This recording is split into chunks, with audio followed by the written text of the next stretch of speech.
And all of a sudden, like all this mind of studying and growing up and social interaction and living in a culture that speaks different language, there was a moment of just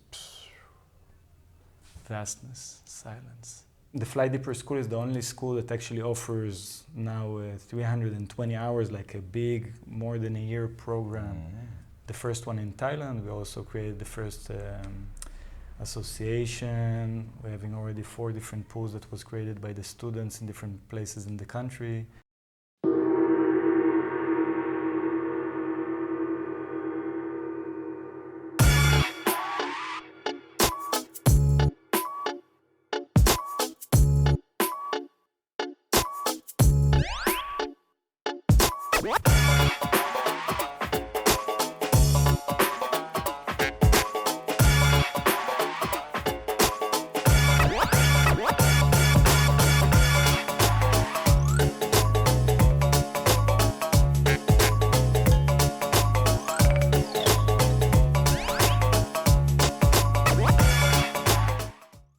Welcome to this new episode, and today I am here with Ofer. How are you? Good, thank you for inviting me, Luca. Very nice. So Ofer is a water therapist and also the founder of a water therapy school in Koh Phangan. First of all, I'd like to ask you, what is your story in life? Well, I grew up in this historic town called Haifa in Israel. It's a little port town that have quite a lot of history, a little bit like we can say Genova or maybe Catania, something like those towns in the past. I'm a second generation of immigrants that came to Israel.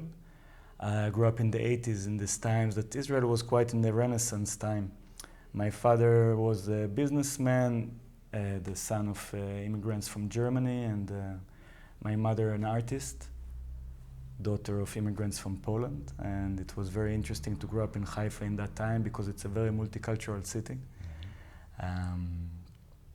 I'm the middle child between 3 brothers, and my mother said that when I was young, I always had a tendency to ask for kind of like the things that are unique.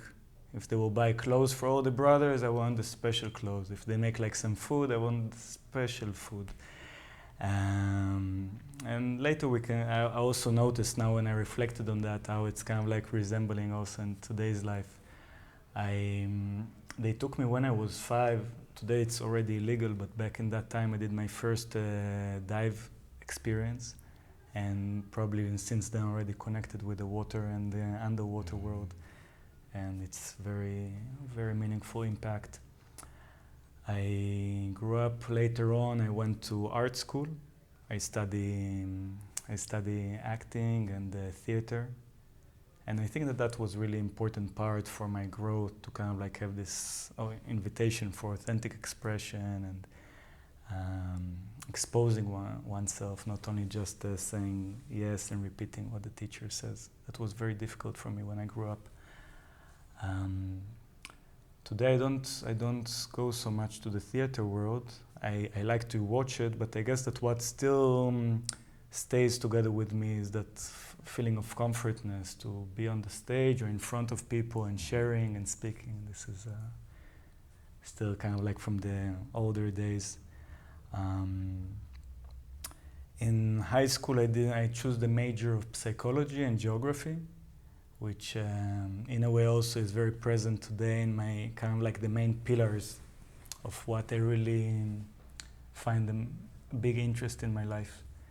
And it was so fascinating for me that even afterwards, as a good Israeli boy, I went to the Israeli army, and in this kind of like peak of self-revelation, we all find ourselves in complete self-denial, having just to ignore our self-need and just to say yes, ma'am, yes, sir.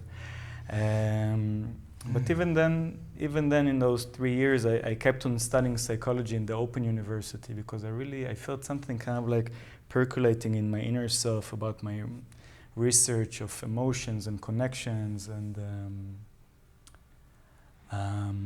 the military service is a very sophisticated way to do social diagnostics of which one will act the best in which term, and I was selected to the education part of the military. Okay. So I was a teacher and educator in those 3 years.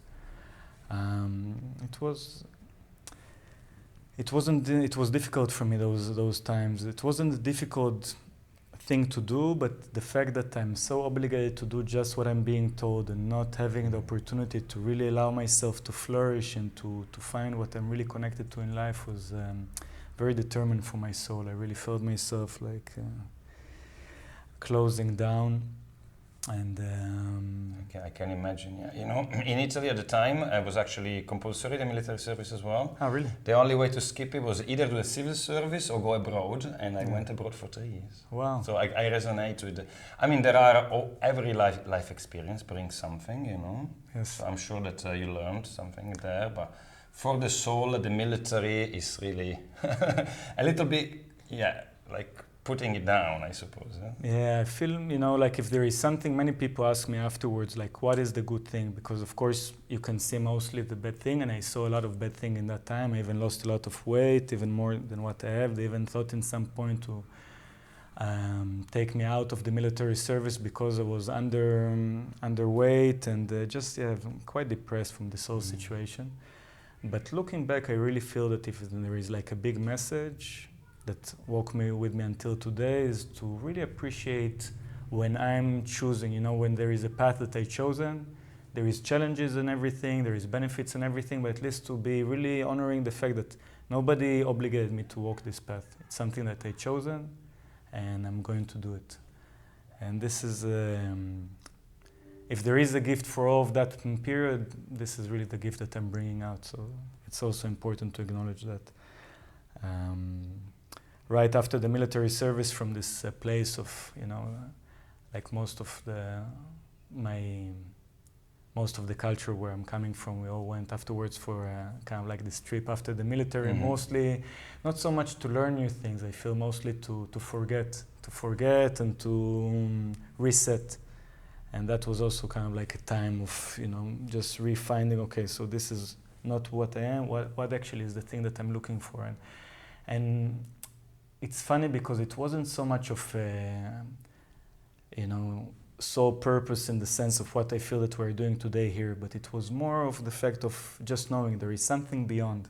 There is something that goes beyond this metrics that we got so closed down with. There is something else that is waiting there for the soul to discover. And then I found myself arriving eventually, stopping this traveling and arriving to Italy.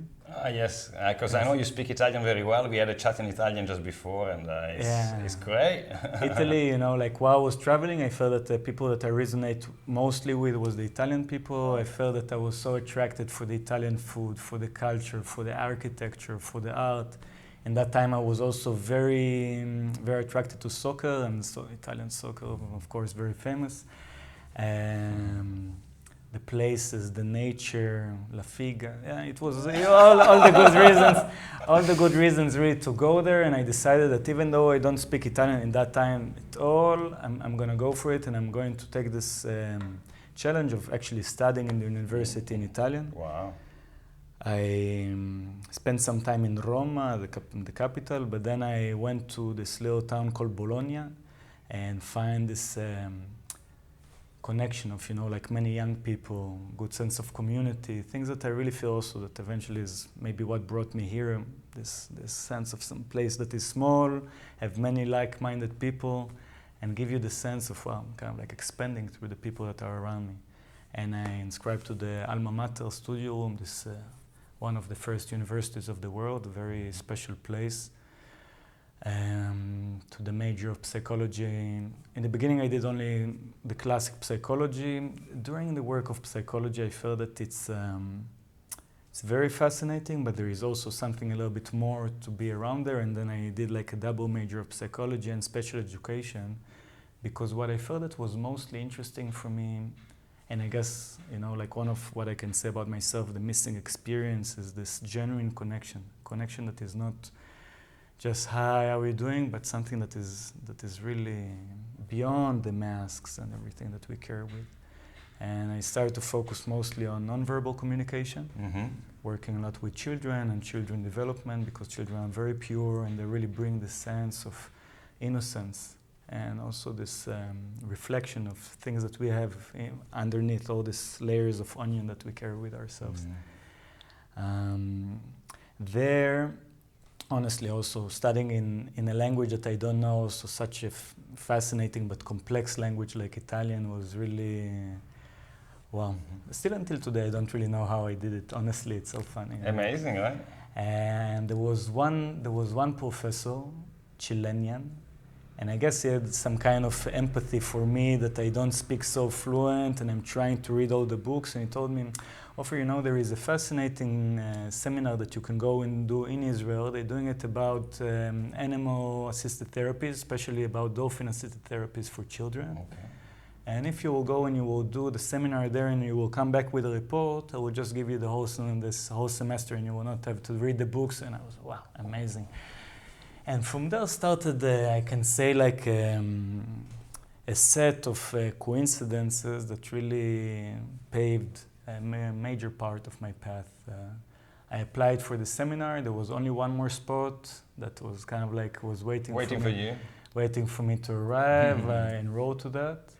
And it's important also maybe for the bigger picture to say that in that time I found one of the main practices that really was very deep in me that allowed me to kind of like connect to an inner self was freediving. I was exposed to freediving. That was quite big in Italy in that time. There was the famous Umberto Pellizzari that was the world champion, and he created a school, and there was different places to practice. And Bologna, even though that they don't have a sea, there was different pools that people practiced at. Okay. And since the first time that I came, you know, like I went underwater and I just stayed there. And all of a sudden, like all this mind of studying and growing up and social interaction and living in a culture that speaks different language, there was a moment of just vastness, silence. I was, I really felt that, wow, I found the answer. And I kind of like every time in lunch break, I went, the pool of the sport faculty was empty. I went there by myself, doing some swimming underwater and coming out, and just wow. And I was, that was really my kind of like, part of my purpose in those times.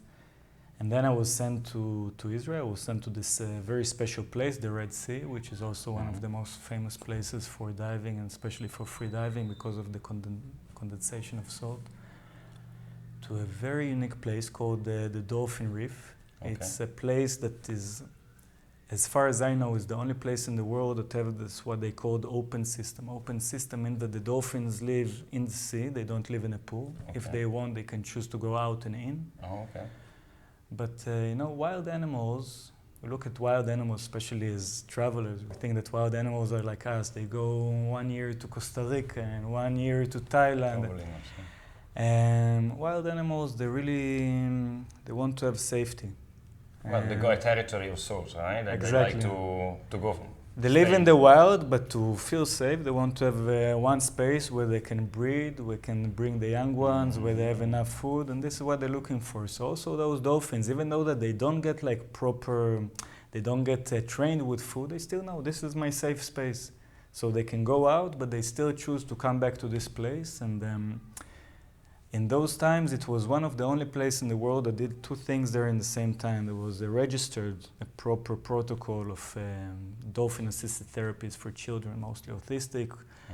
And they did also studies with cameras underwater and above water to understand the non-verbal communication between humans and dolphins. Wow, fantastic. Amazing. And that was one of your subjects of interest, I remember, from university. So. That was my subject of interest, also my personal subject of interest, kind of like of this fascination. And then arriving there to do the subject for this Chilean professor, arriving there to study this, and in the same time already coming with this practice of freediving, all of a sudden something kind of like clicked, and I still even remember, it's 18 years, more than 18 years already, but I remember this full moon night of May that one person that is working in this dolphin reef telling me, you like this thing of being underwater, I want to introduce you to this practice that we are doing here.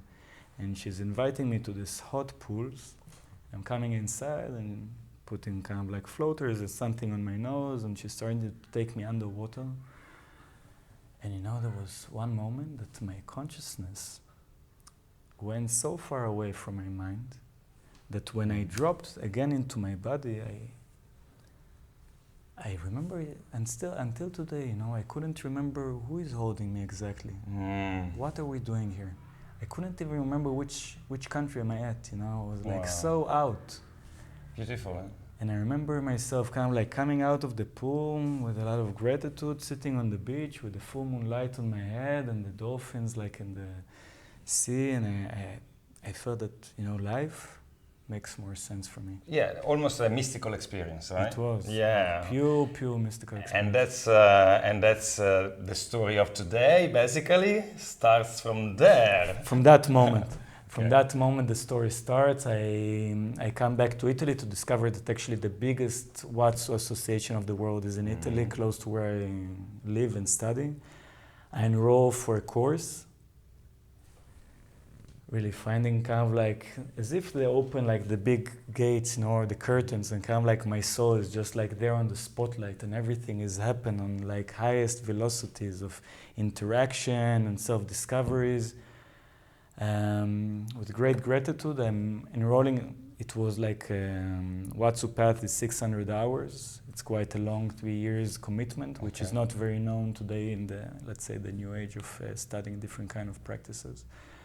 I was a young student, very low budget. I'm enrolling for their scholarship of Watsu Italy, and I'm receiving from Christina Levy, that was the head of the association in that time. I'm receiving a full scholarship. That means that I can enroll for all the classes.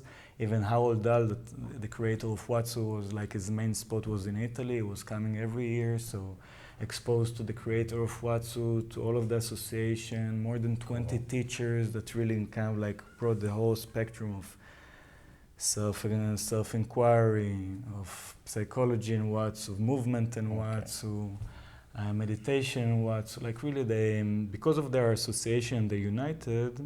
The spectrum that they bring is the most unique in this field in the world. And combining this with my research of psychology of genuine connection, that goes beyond just this, psychotherapy I really like, but I find that there is a lot of kind of like expression that comes from the mind. And there I felt that in this non-verbal realm, we go beyond. We just drop in. And this will connect me also to like the essence of what I bring today in this. I received the water therapy in Koh Phangan and in Pai. I loved it. For someone that doesn't know what Watsu is, can you explain what are the sort of key elements and sort of the philosophy behind this wonderful therapy? Sure. In the whole ancient history of humanity, water always was used for some kind of healing experiences. And you can see it everywhere, you know, Japan, Mexico, the Greeks, the Romans, everywhere you go, that water was always kind of a ritual of cleansing, of cleaning, physically, mentally, and energetically. Now, on the year that I was born, surprisingly, Harold Dahl creating, kind of like establishing the technique, the first official one, registered one, called Watsu, that in that time was basically a combination of two words, water and shiatsu. Okay, I didn't know that, Harold was a practitioner and also a teacher of what we call Zen shiatsu. He came back from Japan and came back to live in this community in California where he was practicing the Zen shiatsu. And he was saying, you know what, let's try something innovative, kind of like unique. Let's put the mattress on the water and do the shiatsu on a mattress on the water. And then he said, you know what, let's take the mattress out. Let's try to do this kata of the shiatsu. Let's try to do it in the water, because in the water, the muscles are loose. The body is weightless. There is a sense of letting go. There is a sense of wellness that usually when people are just lying on the mat, they cannot achieve the same benefits in the same amount of time. So he saw the great value and he started to practice this. And in this time all of that practice was very, very virgin, let's say. It was not completely not known. Even today, 43 years after, many people don't know about it enough, but it's still really how that I got the chance to study with him. I already passed from the world, but he left a legacy that is still rippling everywhere, and it's wow, it's beyond magic for me. It's a message that goes into the souls of people. I can say, because ever since, many students of Harold took it and kind of like reshaped it a little bit in their eyes. So afterwards came some students from Belgium, and they created the water dance, and then another Alexander created the healing dance. A Brazilian guy created what they call Jahara, and then a German guy Aguahara.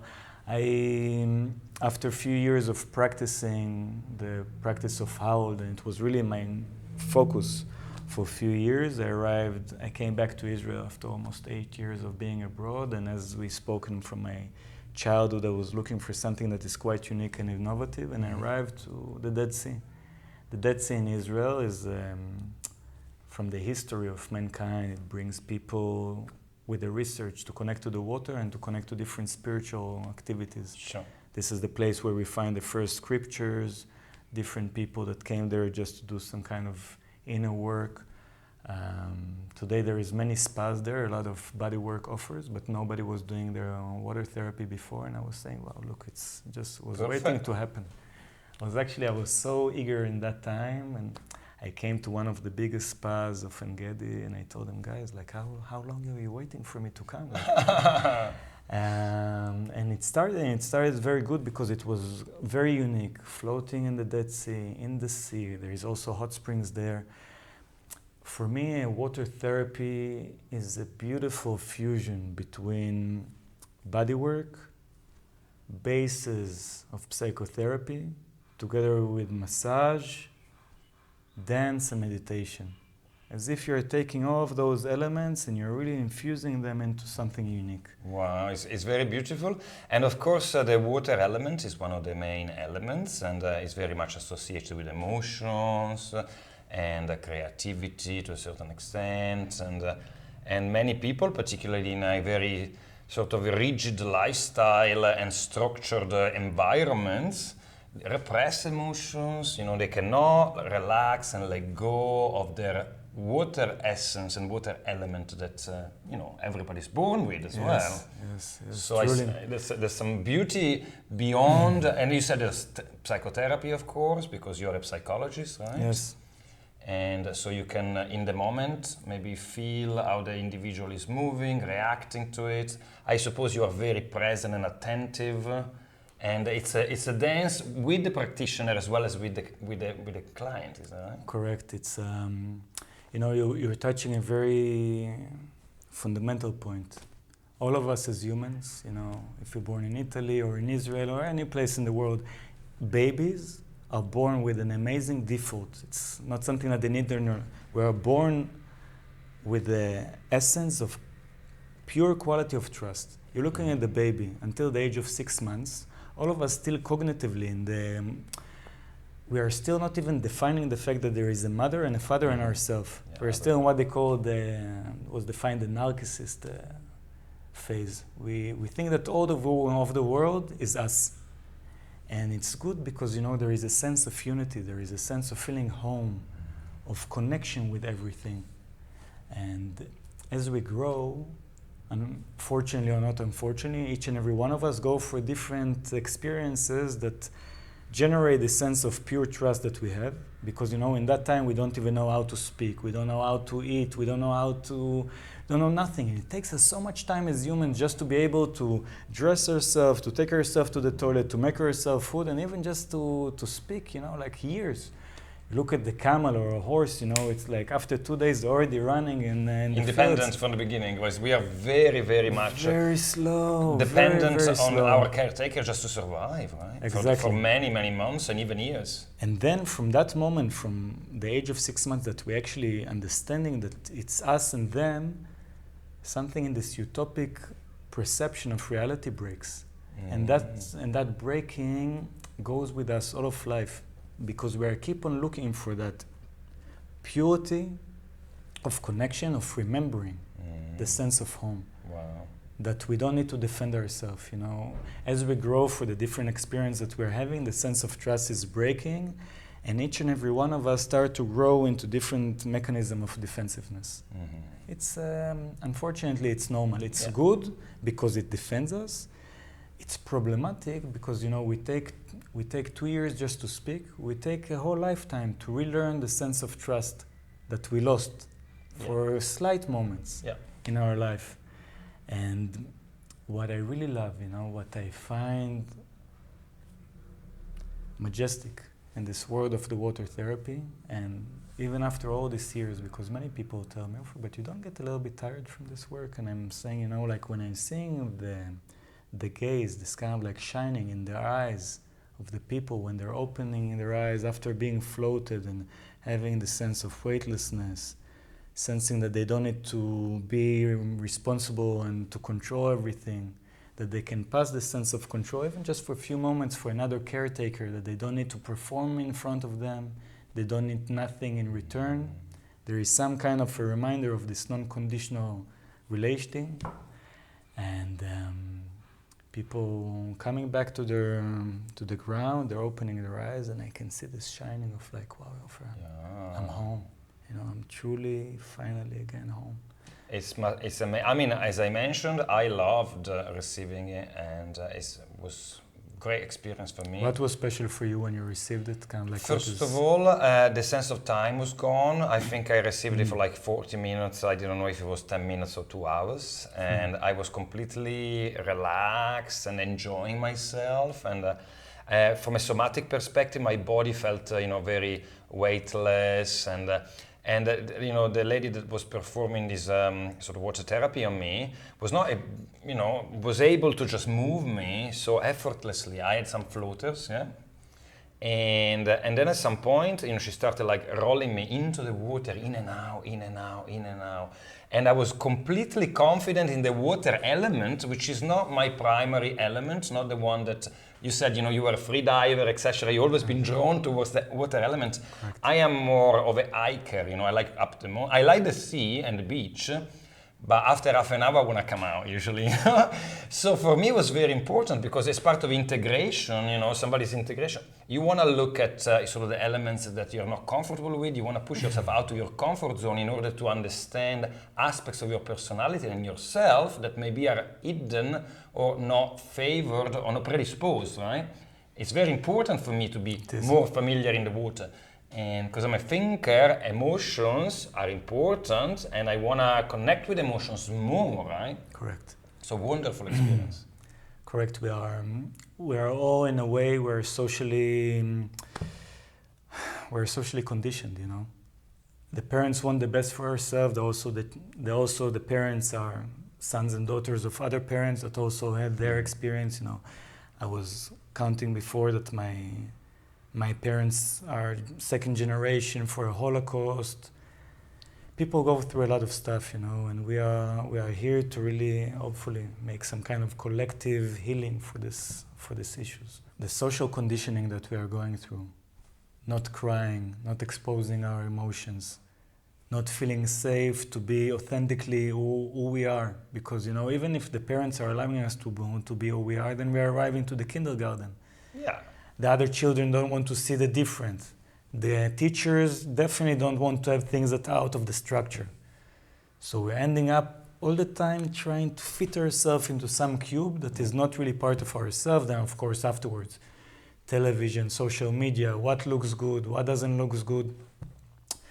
We're having not enough windows of opportunity to really allow ourselves to be genuine to what we are, to what we feel. Yeah.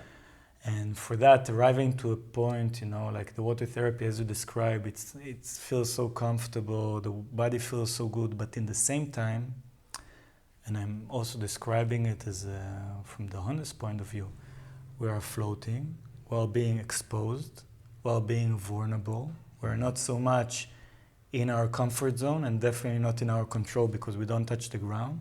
Already there, most of the people on this planet are completely taken completely out of their comfort zone, and there is so many reasons for their defense mechanism to be activated. In the same time, what we're really looking for is to recreate associations. You're in the water, maybe it's not your element, but look, somebody takes care of you and really is fully present just for your needs. Not even judging them, not asking something in return. You can be yourself, it's okay. Immediately the association with being in the water is starting to change. The association of being exposed and intimate with somebody start to change, because usually intimacy is connected with sexuality, but no, you are there, you're intimate, but actually there is nothing connected to sexuality. You can just be yourself, you don't need to give anything in return. It's like a mother figure to me more than a lady, like eligible lady, I felt more like my mom or an older auntie would take care of me. And so there was no sexual connection whatsoever. Yes, in the school, as you mentioned, I created a school already 13 years ago of aquatic therapy, or aquatic healing art, as we call it. I call the school Fly Deeper. I call it Fly Deeper because, in a way, Fly Deeper really resonate or kind of like encapsulate this experience that I told you that I had in the Dolphin Reef 18 years ago. I was really flying weightless into the deepest part of my soul, and then that combination that is kind of like contrast or polar, but in the same time also completing each other, between flying deeper, really encapsulated something about my full experience. And today the school is very integrative school, because we're bringing qualities of psychology, qualities of kinesiology, physiology and anatomy, movement practices, even the philosophy of water itself. I hope that I'm not taking people too far, but water for me is like an entity. It's really the only element that can change its molecular structure all the time, just because of the frequency that arrives from the way that from sounds, from light. It's something that doesn't happen with the other elements. And water, in a way, at the moment is moving inside of you, is moving inside of me, it's moving inside any living being, animals, plants, and it's moving and living all the time and traveling all the time between all of us, becoming rain, becoming waterfalls, becoming ocean. When we can relate with the fact that actually this is an entity that is moving, and we can be in relationship with that, something also with the relationship to our emotions, with our surrounding, with this web of humans that we are taking part of, something is starting to shift. So those are also things that we are touching in our school. Our school is, I can say it's the first, there are different people that came and teach water therapy or water practices. There is a lot of water dance here in Koh Phangan. This is something that is really became like an international hub for people to come and have these practices. I'm glad, yeah. The Fly Deeper School is the only school that actually offers now 320 hours, like a big, more than a year program. The first one in Thailand. We also created the first association. We're having already 4 different pools that was created by the students in different places in the country. We're thriving to bring, a phase that also come with a certain quality. It's a serious school where you're doing the whole path, because it's important, I believe, to maintain today the all neo-modern holistic healing is something that is growing so well, but it's not very structurized. And for many people, when they're looking from the side, it's also coming with, there is a lot of sarcasm.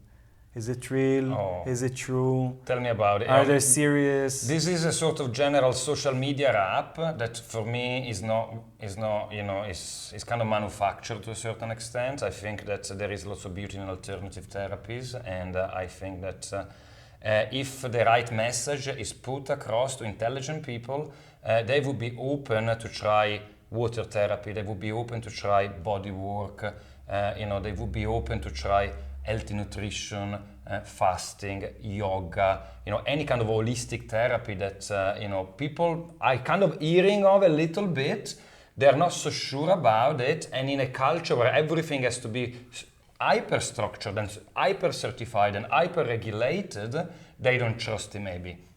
But the problem is not the therapist, in my opinion, is the message itself, you know.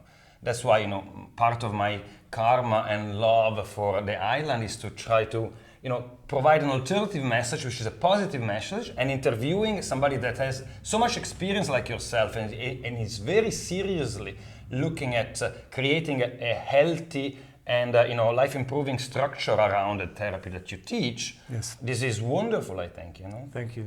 I really feel, you know, all together as a society, as a bigger picture of society, we are very much in our head. We want to understand why things are happening like this. Also, when people are coming to invest, they want to get the message. Like, you can tell them it's great, it's opening your heart. It sounds good, but they want to get also a little bit what is behind it. Yeah. And because I'm coming from the academic science point of view, and it's really what fascinates me. But all together today, we took the knowledge of the academy, very much connected to the ancient traditions of the Far East, Taoism, Buddhism, Chinese medicine. Very nice. Infused also with, let's say, the modern, for me, for example, the studies of the fascia that was completely out of the books of proper school of medicine and physiology until 20 years ago. Today it's kind of like the science of the future, really understanding how we're actually having a liquid web inside of our body that connects all of our organs, and to bring this also into the water and to understand all of how everything is infra-connected. It's fascinating, and I really feel that we are doing, you know, like we are giving a lot of attention to bring explanation that makes sense to the mind. Yeah. But also eventually when you're coming into the water, I can explain to you so much, but when you're coming and having the experience, all of a sudden, really people come out, even if they come from the farthest places that doesn't have to do anything with this, people come and they look at me like, wow, you know, I really feel that I came back to my most ancient memories of myself, of feeling that I am taken care of and don't need to do anything. So wonderful. I'm so glad that, you know, Koh Phangan is not just yoga island, tantra island, it's also a water therapy island now. Yes. So I didn't know it was, you know, a growing hub for this. I mean, I know many people that practice water therapy. And I'm so glad that you're doing this school in a very structured way with lots of experience, lots of depth, etc. So that's wonderful. But tell me about Koh Phangan itself. I mean, there are many places, of course, in the world with water you could go to. It needs to be water, I'm sure. Yes. But why Koh Phangan? Why do you love it so much? You know, Koh Phangan for me, this little territory, it's so minuscule, you know. Like if you compare it, for example, with other famous islands like Ibiza or like Bali or Hawaii, the big island, Koh Phangan is a drop. It's really like a grain. It's so small, but something is so small, such a small place was attracting since so many years people to this area. You know, I'm looking, like, for me, the history itself of this place, that the King Rama V, that is the most loved kings of all of Thailand, arrived here 15 times, 135 years ago in his kingdom, and had like this revelation here. Back in that time, no speedboats, no airplanes. You really have to go for kind of like excursion to just arrive here for the first time. After visiting here, he's coming back, he's sending away 30% of the population of Thailand that was slaves. He's cutting off slavery, and is announcing, you know, like really something for human rights. He's also bringing the new law of freedom of speech, and he's saying Thailand will ever, not just in this kingdom, will ever be at least 50% of natural territory and not built. Wow. Something here really was speaking to him, and, you know, kind of like way before the, you know, 5 international yoga schools of Sri Tanu, like something that already the history of this place. Afterwards, also like the settlers, the people that came from China and from Pakistan, in all of their ways, somehow arriving to this island saying we're gonna stay here. There was a Vipassana center here, like in the early 90s, in the late 80s, people came here to meditate, to connect to themselves. And even when we're looking, you know, on the famous full moon party that now became very commercial. But back in that time, people came to sit on the beach with other people. Most of them was also using mushrooms and different kind of like things to open their mind, but just fire, music, the beach, the moonlight, just connecting through nature to themselves, with others, in the sense of community and opening up. somehow, as time went by, it became something very commercial that was generating a lot of money, and the whole face changed. In a way, we can also say that Koh Phangan today is also starting to change its face. I believe that what we see today will not be the same 5 years from now, or 10 years from now, but all of life is a change, and I feel that we are very lucky to be here now to experience this. Koh Phangan brings for me things that are very unique. You know, it's like a very big village. You're going around, you're noticing different people that you already know. There is no traffic. Quality of life is mostly very high. You can get very easily, you know, like having a lifestyle. I can say, because I was practicing this lifestyle of a therapist, this is already the 4th continent that I'm living in this thing in the last 18 years, and I can say that finally, you know, you are having some kind of economical balance, that you can go to work but not work too much, and then have enough time to invest in yourself, to have enough time for your personal sadhana and practice, for your personal growth. This is something that is really important, because otherwise we're ending up being so looped in the same action that we're kind of like trying to retrieve from, that we don't have really time for ourselves, which is generally a little bit of the challenge of many people that are dedicated to the act of offering to others. They're more into going out, but then not allowing enough time for themselves. But unfortunately, also the economical way that most of the world is happening today doesn't even allow space for that. So Koh Phangan does allow space. It attracts mind-liked, creative minds from all over the world. So you're feeling that you're kind of like on a global village, meeting special people that are here with a lot of enthusiasm, with a drive to do something new and special and to have the experience of their life. People that even come here, there are people that live here, and there are many of them. People come here for this kind of like special week that they really want to have the time of their life. And it's amazing because it's keeping the vibration here very, very high in this sense. Sure. You can very easily spend time, you know, you can very easily go with the locals and have like some locals, some simple food. You can decide that you're going for something that is quite special. And I meet people that come even from Bangkok, especially here, because they know that the food in Koh Phangan, very unique. You can go to this beach and be by yourself, and to have like an intimate or romantic moment, you can go 10 minutes away, and to be with 100 people that are dancing with drums. Wow. It's so versatile, and like in such a small territory. So this is really this island in its small face it's very in English they say multifaceted. Have many faces, and everyone is unique. It seems that like every beach almost have like his own character. You can decide, today I want to be this, today I want to be that, or just going to stay inside and just to take my time. Many souls in Koh Phangan, many subcultures within the community as well, right? So as you said, the water people, you have the party revelers in the south, still going strong. Since COVID, they came back 100%. Yes. And then you have the yoga, the tantra, the vegan is quite big here. You know, you got so many things going on. But okay, I think we can finish then. I know that, of course, you mentioned you got this school, and I know you got some trainings coming up. You want to tell about the sort of offering you're doing? So, I mean, we're having different kind of experiences going all year round, but I really feel that the big message from next year, from March 2024 into April 2025, we're opening the first full program of water therapy of Thailand. It's called Into the Depth. And really we're going to bring people into 3 semesters. So people will come especially to Koh Phangan every 6 months to stay here for 2 weeks of full immersion. Then we're going to have, of course, as the year go by, there is different assignments and meetings every 2 weeks online to see that everything is really building up into a full sense of holistic understanding of this field. It's going to be so special because Thailand is really becoming one of the main places for water therapy in the world, and Koh Phangan is the center. Fantastic. Well, Ofer, thank you very much for coming and sharing your gifts here. Grazie mille, in italiano. Piacere, grazie a te. And kapun kap in Thai. Thank you.